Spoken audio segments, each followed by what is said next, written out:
Hi friends, welcome to my channel RP's kitchen and blogs. ఈరోజు మన ఛానల్లో temple స్టైల్లో పులిహోర ఎలా చేయాలో చూద్దాము.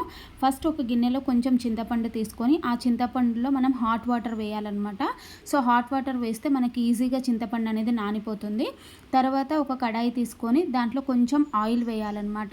దీంట్లో ఒక సీక్రెట్ మసాలా ఉంది, అది వేస్తే మనకు ఖచ్చితంగా టెంపుల్ స్టైల్లో వస్తుంది. మనకు ఒక 2 టేబుల్ స్పూన్స్ జీలకర్ర, అట్లాగే 1 టేబుల్ స్పూన్ మిరియాలు, 1 టేబుల్ స్పూన్ మెంతులు, 1 టేబుల్ స్పూన్ జీలకర్ర వేసేసి మంచిగా ఫ్రై అవ్వనివ్వాలి.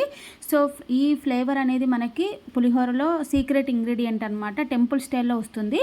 జీలకర్ర, ధనియాలు, మెంతులు, ఆవాలు, జీలకర్ర ఈ 5 రకాలు వేయాలి. తర్వాత దాంట్లోకి కొంచెం కరివేపాకు కూడా యాడ్ చేయాలి. సో కరివేపాకు, 2 ఎండుమిర్చి ఇవి 2 కూడా యాడ్ చేసి కొంచెం ఆయిల్లోనే ఫ్రై చేసుకోవాలన్నమాట. సో ఫ్రై చేసుకొని వీటిని మనం కొంచెం గోల్డెన్ బ్రౌన్ వచ్చే వరకు ఫ్రై చేయాలి. తర్వాత తీసేసి మనం మిక్సర్ జార్లో వేయాలన్నమాట. ఈ పౌడర్ వల్లనే మనకు టెంపుల్ స్టైల్ టేస్ట్ అనేది వస్తుంది పులిహోరకి.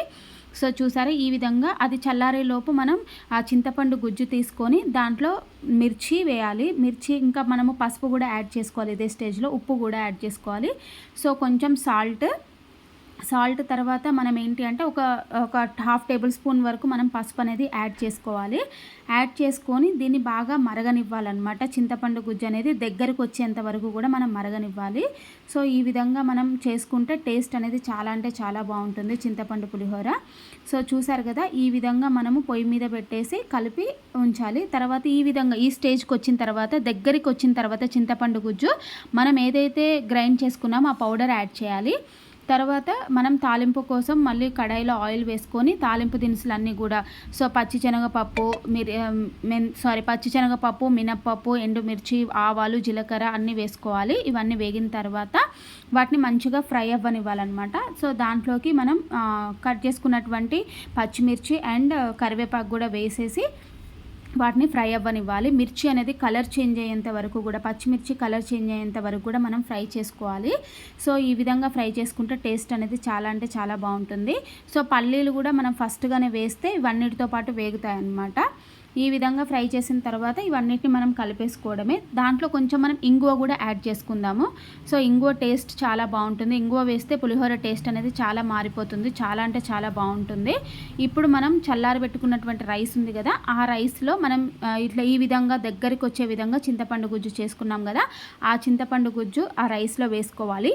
సాల్ట్ అనేది నేను చింతపండు గుజ్జులోనే వేశాను కాబట్టి మనం రైస్కి ఏం యాడ్ చేయట్లేదు. తర్వాత మనం ఏదైతే పోపు చేసుకున్నామో ఆ పోపు దినుసులు కూడా ఇందులో వేసుకొని అన్నిటినీ మంచిగా కలుపుకోవడమే, అంతే. సో టేస్ట్ అయితే చాలా బాగుంటుంది. మీరు కూడా ఒకసారి ట్రై చేసి ఎలా వచ్చింది అనేది నాకు కామెంట్ ద్వారా తెలియజేయండి. మెయిన్ వచ్చేసి మనకు టెంపుల్ స్టైల్లో రావాలి అని అంటే ఇంగ్రీడియంట్ మసాలా.